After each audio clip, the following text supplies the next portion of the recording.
A Bíblia diz no livro de Deuteronômio, no capítulo 16, nos versículos de 1 a 22. Guardem o mês de Abibe e celebrem a Páscoa do Senhor seu Deus, porque no mês de Abibe o Senhor seu Deus os tirou do Egito de noite. Pois bem, guardem, obedeçam, lembrem, cumpram, né? Prestem atenção, levem a sério, considerem, guardem o mês de Abibe e celebrem, cultuem, se alegrem, estejam diante de mim para celebrar a Páscoa do Senhor.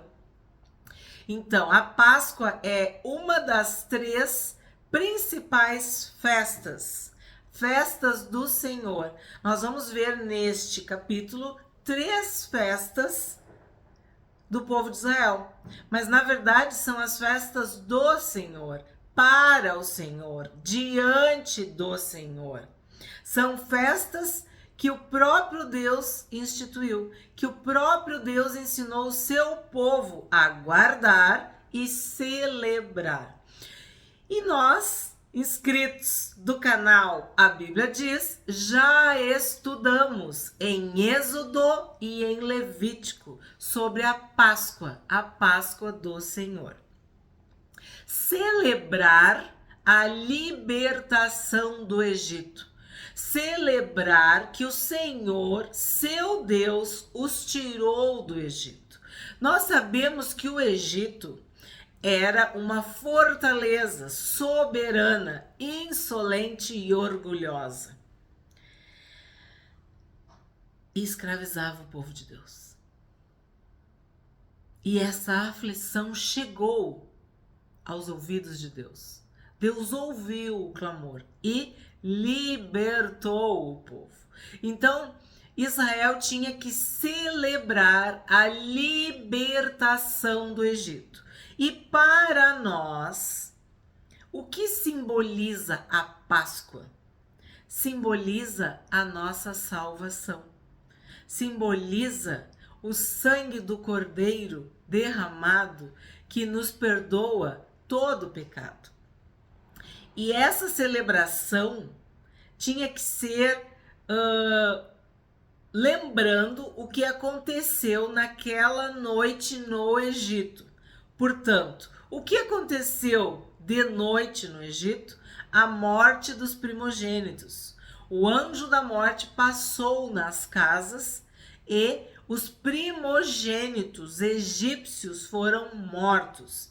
Mas nenhum primogênito de Israel, tanto das pessoas quanto dos animais, morreram. Porque o sangue estava nos umbrais da porta. O sangue do Cordeiro. Então, o que acontece?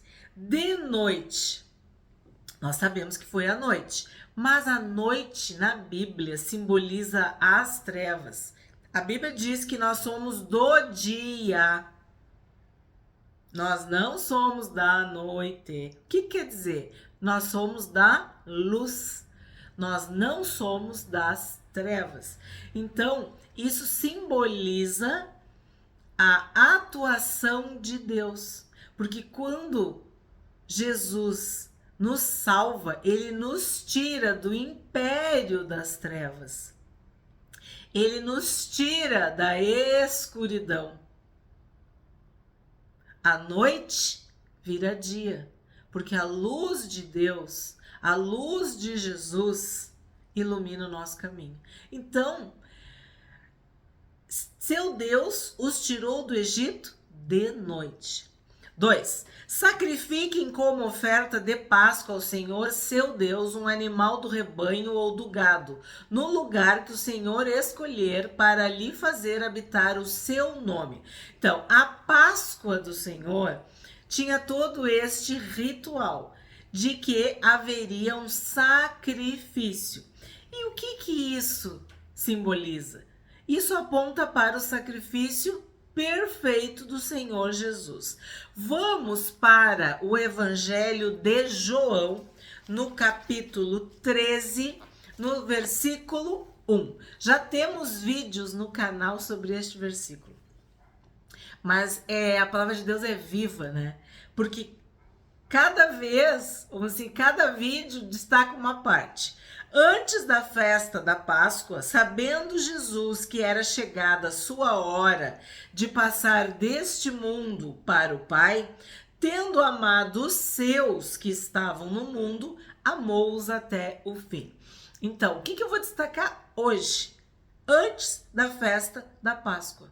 Jesus sabia que o seu tempo, né, estava se esgotando, que a sua hora estava chegando, quer dizer, que a sua morte, sepultamento e ressurreição, vamos dizer assim, a consumação do seu ministério, da missão que ele tinha, que era morrer por nós, nos salvar, estava prestes a ocorrer, prestes a acontecer. Então, sabendo Jesus que era chegada a sua hora, então, o Senhor Jesus, como cordeiro pascal, tinha que morrer na Páscoa. E foi exatamente o que aconteceu. Então, este versículo de Deuteronômio 16, 2, que fala do sacrifício como oferta de Páscoa, é o Senhor Jesus, que foi oferecido no nosso lugar, no meu lugar e no teu lugar, como este cordeiro, cordeiro de Deus que tira o pecado do mundo. Esse sangue que perdoa os nossos pecados, que nos lava, que nos salva, que nos santifica, que apaga toda a iniquidade, toda a transgressão. 3. Na Páscoa, vocês não devem comer pão fermentado. Durante 7 dias comam pães sem fermento, o pão da aflição, porque às pressas vocês saíram do Egito, para que todos os dias da vida vocês se lembrem do dia em que saíram da terra do Egito. Aqui é muito forte, muito importante. Pão sem fermento, pão sem pecado, pão sem pecado, pão sem hipocrisia, pão sem aparência. E aqui fala pão da aflição, pão da pressa, daquela correria, né? Esses pães sem fermento, para nós, é um marco, né? É algo que tem que ser lembrado. E aqui tá bem claro, ó. Para que todos os dias da vida vocês se lembrem do dia em que saíram da terra do Egito. Nós devemos lembrar todos os dias da nossa salvação, do nosso, vamos dizer assim, novo nascimento. Quando o Senhor Jesus apagou todo o escrito de dívida, perdoou todos os nossos pecados, da onde Jesus nos tirou. Esse povo foi tirado do Egito. E tu? Da onde Jesus te tirou? Eu sei de onde Jesus me tirou, da onde Jesus me levantou. E eu tenho que ter gratidão todos os dias. Eu tenho que lembrar todos os dias. Agradecer, ter este coração grato, agradecido, mas também obediente. Porque lembrar todos os dias também significa obedecer, guardar, cumprir, fazer o que Deus manda, o que a palavra de Deus nos ensina todos os dias. Lembrar todos os dias. O Espírito Santo vos fará lembrar. Nós estamos na presença de Deus, meditando na sua palavra de dia e de noite. Para quê? Para não tropeçar, para não cair, para não olhar para trás, para que nós possamos perseverar, ficar firmes. Então, devemos lembrar todos os dias da salvação, da libertação, do perdão, da misericórdia, das misericórdias, da graça, da fé que nos sustenta, da cura, da santificação. A palavra de Deus habite ricamente no coração de vocês. Então, Tudo que a gente tem estudado desde o Gênesis, quantas e quantas vezes o Senhor levanta memoriais. O que é isso? É para que nós venhamos a lembrar todos os dias. A fé vem pelo ouvir, e ouvir o quê? A palavra de Deus. E é a palavra de Deus que nos mantém de pé. É a palavra de Deus que nos vivifica. Por isso devemos lembrar todos os dias. Durante os 7 dias, nenhum fermento deve ser encontrado com vocês em todo o seu território. Também da carne do animal que vocês sacrificarem à tarde, no primeiro dia, nada deve ficar até a manhã seguinte. Então, nenhum fermento, nenhuma mistura, nenhum pecado, nenhuma aparência, nenhuma falsidade, nenhum engano, nenhuma mentira. 5. Vocês não podem sacrificar a Páscoa em nenhuma das cidades que o Senhor seu Deus lhes dá, a não ser no lugar que o Senhor seu Deus escolher para ali fazer habitar o seu nome. Ali vocês devem oferecer o sacrifício da Páscoa à tarde, ao pôr do sol, na hora em que saíram do Egito. Então, o lugar é onde Deus escolher, é onde Deus indicar. É onde Deus mandar. E aí, tu vai pensar. Jesus disse, ninguém tira a minha vida, eu a dou. Jesus escolheu morrer no nosso lugar. Ele obedeceu. Ele foi obediente à morte, e morte de cruz. Então, Deus determinou. As profecias diziam como que Jesus ia morrer, como que o Messias iria morrer. E Jesus escolheu a cruz, porque não foram os judeus, os romanos, ou mesmo Judas, não. Foi cada um de nós, foi cada um dos nossos pecados. O Senhor Jesus foi cravado na cruz por causa dos pecados de toda a humanidade. Então, tu vai celebrar a Páscoa no lugar onde Deus escolher, onde Deus determinar. 7. Cozinhem e comam a carne no lugar que o Senhor seu Deus escolher. Na manhã do dia seguinte, vocês podem voltar para as suas tendas. Durante 6 dias, comam pães sem fermento. E no 7º dia, haverá reunião solene ao Senhor, seu Deus. Não façam nenhum trabalho nesse dia. Então, é tempo de santidade, de santificação. Não façam nenhum trabalho nesse dia. Então, essa foi a primeira festa, a Páscoa do Senhor. E lembrem, as festas do Senhor foram instituídas pelo Senhor para que o seu povo se alegrasse, se lembrasse, obedecesse, celebrasse, festejasse diante do Senhor. Tu não tem que ter uma alegria alheia, externa, apartada de Deus. Não. A tua alegria, a tua festa, a tua celebração tem que ter a bênção de Deus, a presença de Deus. Tem que ser culto, tem que ser adoração. Essa é a verdadeira alegria. Estar na presença de Deus todo o dia. 9. Contem 7 semanas. Bom, agora nós vamos para a segunda festa, que é a festa das semanas. Quando começarem a fazer a colheita, iniciem a contagem das 7 semanas. Aí, 7 vezes 7, por quê? Uma semana tem 7 dias. 7 semanas, 7 vezes 7, 49.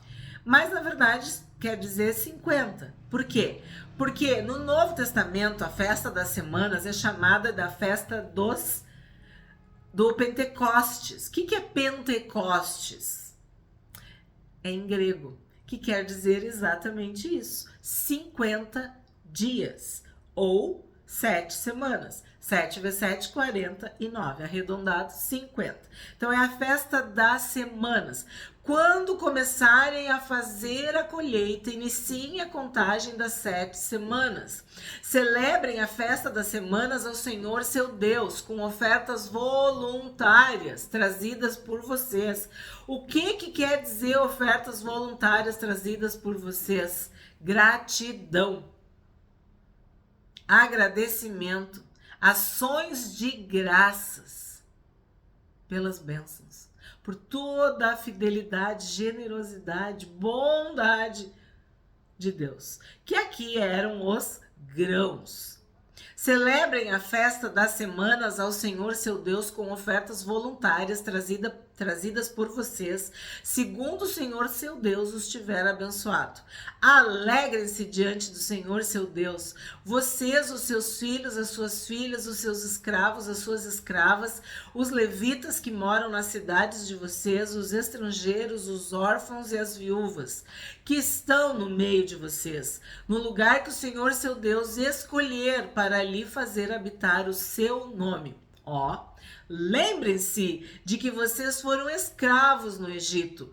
Guardem e cumpram esses estatutos. Então, a festa das semanas ou a festa da colheita era uma forma de dizer muito obrigado, Senhor, porque tu és fiel, porque tu tem mandado a chuva, tu tem feito os grãos germinarem, produzirem, e nós temos provisão, nós temos colheita.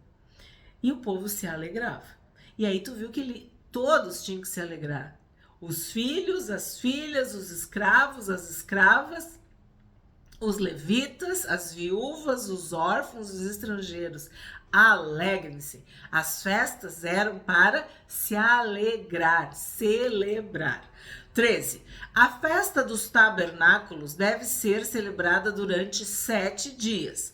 Depois que tiverem recolhido o produto da eira e do lagar. Então, se a festa das semanas, né, eram os grãos, agora nós vamos ver os frutos. Uvas, lagar, uvas e as azeitonas. Porque era uma terra próspera. Deus enviava sua provisão através desta terra abençoada. Então, o que vai acontecer agora? A festa dos tabernáculos deve ser celebrada durante 7 dias, depois que tiverem recolhido o produto da eira e do lagar. Alegrem-se nessa festa, vocês, os seus filhos, as suas filhas, os seus escravos, as suas escravas, os levitas, os estrangeiros, os órfãos e as viúvas que moram nas cidades de vocês. Durante 7 dias vocês celebrarão a festa ao Senhor seu Deus, no lugar que o Senhor escolher, porque o Senhor, o Deus de vocês, os abençoará em todas as suas colheitas e em tudo que vocês fizerem. E por isso, vocês certamente poderão se alegrar. 3 vezes por ano, todos os homens israelitas devem apresentar-se diante do Senhor seu Deus no lugar que ele escolher, na festa dos pães sem fermento, na festa das semanas e na festa dos tabernáculos. Então, o que eu disse, neste capítulo nós estamos vendo essas 3 festas. Não devem se apresentar de mãos vazias diante do Senhor, mas cada um oferecerá na proporção em que possa dar, segundo a bênção que o Senhor, seu Deus, lhe houver concedido. Então, a festa dos tabernáculos também era conhecida como a festa das cabanas, a festa das tendas.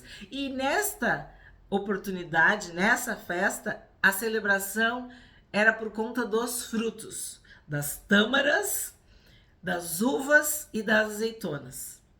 E isso era motivo de alegria, de agradecimento.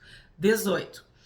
Nomeiem juízes e oficiais em todas as cidades que o Senhor seu Deus lhes der entre as suas tribos. para que julguem o povo com justiça. Então agora nós estamos vendo os líderes de Israel, juízes e oficiais. E eles têm que julgar o povo com justiça. Julgar o povo com justiça. Por quê? Porque o Deus deste povo é o justo juiz. A justiça é um atributo do caráter de Deus. E quem é filho de Deus é justo e justificado. E há muitas menções em toda a Bíblia sobre justiça, sobre justificação, sobre ser justo, viver de uma forma justa, pura, reta, piedosa. Então aqui está bem claro, o povo vai ser julgado com justiça. Vocês não devem torcer a justiça, não devem tratar as pessoas com parcialidade, nem aceitar suborno, porque o suborno cega os olhos dos sábios e subverte a causa dos justos. Vimos muito em Provérbios. O justo juiz, esse é o nosso Deus. E quem é justo, quem é espiritual, quem é santo, pode julgar todas as coisas, porque recebe de Deus essa sabedoria, essa graça, essa capacidade. Mas isso não combina de modo algum com suborno, com parcialidade. Tu não vai julgar puxando para o lado do que é pobre só porque ele é pobre, ou puxar para o lado do que é rico só porque é rico. Não. Deus é justo.